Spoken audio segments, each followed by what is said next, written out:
Saludamos ahora en la sede de RPP con las debidas medidas sanitarias controladas a la doctora Fiorella Molinelli, quien se ha desempeñado hasta agosto de este año, es decir, durante más de 3 años, como presidenta ejecutiva de eSalud. Y ese título ha tenido que hacerse cargo de la pandemia que se estableció en nuestro país en marzo del año pasado, fruto de lo cual es este libro que yo recomiendo vivamente, Perú en pandemia, historias de heroísmo contadas desde la primera línea de lucha contra el coronavirus. Es uno de los pocos testimonios del jefe de una gran administración pública, casi 90.000 trabajadores, sobre la manera como hubo que reaccionar y hacerse cargo de la demanda inesperada y excesiva que la pandemia produjo en los hospitales de la red de salud. Muy buenas noches, gracias por su presencia acá, señora Molinelli. Buenas noches, Fernando, muchas gracias. ¿Qué es lo que resultó más difícil de gestionar para adaptarse a una realidad que nadie podía prever? Bueno, esa es una pregunta bien importante porque, por ejemplo, yo en lo largo de toda mi carrera pública tengo 23 años sirviendo a mi país. Y quizás reconocida como gestora pública, no es fácil gestionar entidades del Estado, ¿no? Debido a la gran burocracia, los trámites administrativos, al manejo del gran número de personal que se tiene, como en el caso de salud. Pero es mucho más complicado gestionar en momentos de incertidumbre y de dolor. Y eso básicamente nos pasó, y lo cuento en mi libro, cuando se anuncia la pandemia, que parecía tan lejana desde Wuhan, y llega de repente al Perú en momentos en donde la foto que se nos venía a la mente era ver a los pacientes echados en el piso en Italia, en España, China cerrando sus fronteras. Sentimos miedo, y mientras que todas las entidades del Estado comenzaban a pensar en los protocolos de cómo llevar a su personal a casa, en nuestro caso era diferente. Teníamos que superar el miedo que desde el más alto funcionario hasta el vigilante tenía, para poder convencerlos de permanecer en una entidad porque nos necesitaba el prójimo. Y es allí donde se comienza a contar los desafíos que fue para la seguridad social vencer el miedo desde la primera fila, donde médicos, enfermeras, nutricionistas, psicólogos, personal administrativo dejaban de lado, el miedo, ponían en riesgo sus vidas y las de sus familias y comenzaban a entregar su trabajo de una manera, frente a la precariedad del sistema de salud que habíamos observado en las últimas décadas, donde a pesar del crecimiento económico de los últimos 30 años, en promedio, el sector salud seguía siendo uno de los más descuidados. Y cuando uno ve las cifras en América Latina, Perú sigue siendo uno de los países cuyo gasto en salud es el más bajo. Y frente a ello tuvimos que correr y asumir grandes retos, como por ejemplo, fuimos los pioneros de sacar adelante la Villa Panamericana. Sí. Cuando veíamos que en China se construían hospitales en 10 días, decíamos, ¿por qué en Perú no podemos hacer eso? Yo sentía que a veces el aire me faltaba, me llenaba el miedo de ver todas estas imágenes en el resto del mundo, y decíamos, tenemos que correr rápido, porque la ola nos arrasa. Y cuando uno iba y miraba las cifras en la seguridad social, por ejemplo, veías que para todo el sistema de salud habían 450 camas UCI para atender todo. Y de repente se paraba lo que era... todo el sistema de salud, dice usted. De salud. Y de repente tú decías, ¿y cuántas hay para el COVID? 152 camas, eso no nos va a alcanzar. El mundo está demostrando que faltan las camas UCI. Y comenzamos la lucha, frente a las limitaciones del mercado internacional. Por ejemplo, China cierra sus fronteras, veíamos cómo Chile mandaba aviones para recoger EPPs. Aquí nuestro personal asistencial, por ejemplo, clamaba por las 3M, ¿recuerdas? Las 3M, las mascarillas, y veíamos a Trump cómo cerraba las fronteras y decía, 3M no puede salir a vender al resto del mundo, primero aquí al mercado interno y luego ya se verá. Y hoy, por ejemplo, ya esos temas quedan como anécdotas porque ahora la gente usa la KN95, que era rechazada en sus inicios. Se salió, por ejemplo, a comprar ventiladores, camas. Dejamos en mi gestión casi 1.400 camas UCI y 750 camas de unidades de cuidados intermedios. 1.400 camas dejó usted al cabo de año y medio. De 152 que habían solamente para la atención del COVID, ¿no? De las 450 se separan para la atención no COVID y luego se separan las áreas dedicadas a la atención COVID, y esas eran solamente 152 camas. Ahora, una cosa que me impresionó mucho a mí, habiendo visitado el Hospital Rebagliati en varias oportunidades durante las crisis, es el compromiso. Usted habla de heroísmo. Yo quisiera que nos diga una palabra sobre lo que ha observado usted, porque a mí me impresionó hablar con médicos que me dijeron que en un momento dado tenían que quedarse a dormir en el hospital, trabajar todo el día y quedarse ahí para no contagiar eventualmente en sus familias. Así es. Por ejemplo, la Villa Panamericana, sin ir muy lejos, cuando yo hablo de heroísmo, los médicos, las enfermeras vivían en las villas y tenían un sistema así como hay en las minas de 15 por 15. Entraban, permanecían 15 días incomunicados con sus familias, dedicados íntegramente al paciente, y luego salían otros 15 días a reponerse, a encontrarse con los suyos.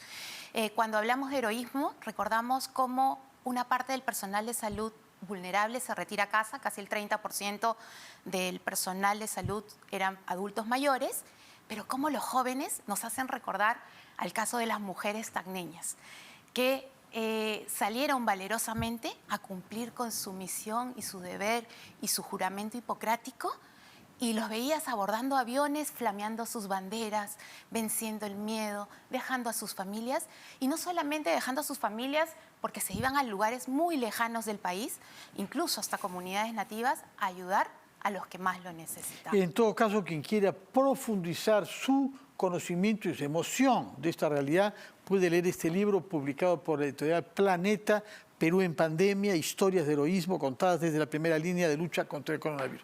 Vamos a hacer una pausa, señora Molinelli, después de la cual hablaremos de los aspectos más rugosos, porque aparentemente su sucesor no la aprecia mucho y se ha expresado sobre usted.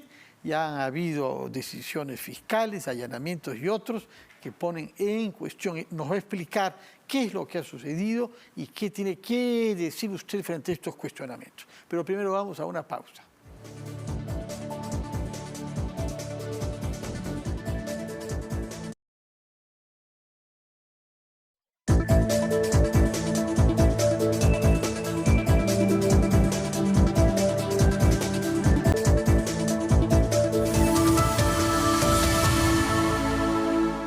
Estamos conversando con la señora Fiorella Molinelli, quien presidió eSalud desde marzo del año 18 hasta agosto del año presente, después de una gestión que hizo la Fiscalía de la Nación en virtud de una carpeta secreta en la que se atribuye a su gestión haber hecho compras sobrevaluadas. Cuéntenos los hechos, qué se le reprocha y qué tiene usted que contestar a eso. A ver, como lo he explicado ya en algunas oportunidades, este es un caso que se deriva de un expediente, de un chuponeo en otros casos, y arman una carpeta secreta. Esa carpeta secreta, digamos, la sorpresa es que ninguno de los que hoy fuimos allanados lo conocía, ¿no? Como con las denuncias a los que el funcionario público puede estar expuesto, y normalmente los fiscales te llaman, te piden, como existe en el debido proceso, tus descargos, te hacen sus preguntas y hay una investigación preliminar para poder absolver las dudas. Sorprende las formas. Como yo digo, el funcionario público siempre va a estar expuesto, sobre todo el que hace, el que toma decisiones, el que toma el toro por las astas y el que no se sienta en un escritorio a mirar, digamos, cómo pasan los mosquitos, sino que realmente se hace obra.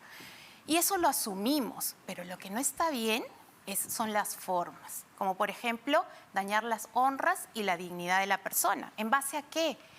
A, como yo digo, cuestiones no comprobadas y mentiras. Por ejemplo, sustentan la orden de allanamiento en un proceso de compras directas porque no hubo concurso público.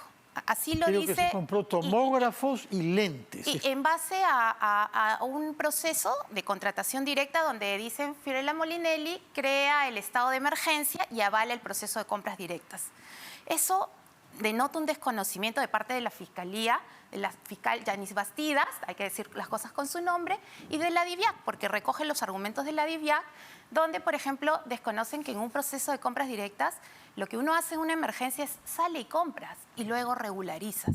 Y no se necesita concurso público, no se necesita, como dice la ley de contrataciones, pluralidad de postores, se toman las decisiones para salvar vidas. Y precisamente porque es emergencia. Porque es una emergencia. Y si eso hoy me cuesta, digamos, me cuesta en el sentido de, digamos, tener encima el daño contra mi honor y mi honra, no importa, lo asumo, porque sé que he salvado miles de vidas. Y no hay mayor satisfacción y cuando te asiste la verdad, te para firme y de pie. ¿Y qué cosas dice que lindan con el prevaricato, señora Bastidas? Por ejemplo, señala la señora Bastidas que mi esposo sale con mis menores hijos en edad escolar en abril. Al extranjero. Al extranjero, cosa que denota peligro de fuga. Imagínense yo 23 años sirviendo a mi país, dando la cara, saliendo todos los días en televisión.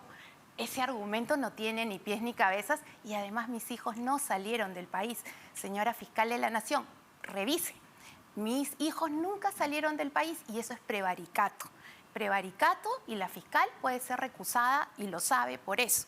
Porque, como decía Rosa María Palacios, quizás en la justicia cubana puede pasar eso, pero en la peruana, donde no se respeta el derecho al honor, a la dignidad de la persona, tendrían cero en teoría constitucional. Por otra parte, independientemente de estas gestiones fiscales, su propio sucesor, el señor Caguapoma, sobre el que hay muchos cuestionamientos y muchas denuncias también, pese a que lleva poco tiempo en el cargo, dijo en el Congreso que habían indicios de compras sobrevaluadas de mascarillas, precisamente. ¿Qué de verdad hay en lo que dijo a los congresistas el señor Caguapoma? A ver, lo anecdótico es que este señor lamentablemente ha sido denunciado por su propia gerente general. O sea, yo no necesito ni siquiera hacer, digamos, comentarios respecto al tema porque yo creo que su gerente general ha sido bastante clara con las denuncias y la renuncia del procurador Amado Enco también señala, digamos, da indicios de lo que puede haber estado pasando y también denota un claro desconocimiento porque lo que hace el titular del pliego es regularizar una compra, no convalida una compra. En la entidad pública, lo que se hace normalmente es tú sales y les preguntas a los hospitales qué necesitan para poder atender a los enfermos. En base a eso, hay un área de operaciones, que es un área técnica, que dice hay que comprar tales medicamentos o hay tales necesidades de equipos. Luego, en una emergencia, se sale y se compra. ¿Y luego qué hace la titular del pliego? Formaliza la compra, es decir, es como que das fe de que la compra se hizo, pero todavía eso no quiere decir que la compra está revisada. Luego viene la parte de la ejecución contractual, donde ya los órganos de control pueden entrar a ver si se entregó el producto con la calidad idónea, si se entregó en plazo, si se cumplieron con todo, digamos, con todos los requerimientos técnicos que están en las fichas técnicas, etc. Entonces, por ejemplo, yo pongo el caso, ¿no? O sea, tenemos el caso de la Contraloría, donde también ha habido denuncias por alcohol, por mascarillas o por algunos productos, no recuerdo bien, que también ha firmado el Contralor, pero a nadie se le va a ocurrir allanar la casa del Contralor, pues porque al titular del pliego le corresponde formalizar la compra, ¿no? Pero ya se hubiera dicho, o sea, el funcionario público en sus respectivas áreas son responsables de sus procesos. O sea, tú no puedes a una cabeza de entidad, que es un responsable político de la entidad, decirle que se responsabilice por el estudio de mercado que hizo un funcionario de logística. Sería ilógico. Son 403 establecimientos de salud, son 29 redes asistenciales. Entonces, lo que corresponde es cumplir con la norma, formalizar, darle vida al expediente y luego comienza la parte ya de la ejecución. Ojalá que las cosas puedan discurrir como prevé la ley y que lleguemos al fondo de esto y que pueda regresar usted a explicarnos qué decisiones fiscales y judiciales se han tomado. Por ahora lo que estamos viendo es que se descabezan instituciones para coparlas con en muchos casos personas que no son idóneas. Ha sucedido en Indecopi y se está solicitando lo mismo en Sutran y en ATU. Hemos escuchado al consejero principal del ministro de Transportes decir eso. De manera que lo fiscal que vaya por un lado, la manera más rigurosa posible, pero que no se descabece a las Y instituciones. conservar a la gente que tiene experiencia, que lo ha hecho bien y sobre todo pensar en el paciente. Porque yo cuando entré en mi entidad, yo jamás me dediqué a criticar lo del otro. Me puse a hacer pensando en el paciente. Y eso es lo que todo el mundo debe hacer. O sea, uno no puede dedicarse a quedarse en el pasado criticando. Tiene que hacer. Y Es muy de hecho fácil. creo que se mejoró porque había muchas quejas sobre las colas para tener cita y habían imágenes terribles de gente esperando desde el alba. Eso se mejoró Y en todo este por tiempo un he visto, sistema por digital, ejemplo, ¿no? cómo se inauguran las obras que hemos dejado, que estaban listas para inaugurar, pero me gustaría que el señor Karahuapoma haga de verdad y que inaugure algo de su propia cosecha. Bueno, vamos a esperar, daremos cuenta si lo hace y esperamos que nos explique usted cómo evoluciona esta situación fiscal en la que se haya comprometido. Muchas gracias por su presencia gracias, y muy Fernando. buenas noches para usted, Gracias. señora Fiorella Molinelli, expresidenta de Salud. Vamos a hacer una pausa y recibiremos al rector de la Universidad Católica, el doctor Carlos Garatea Grau.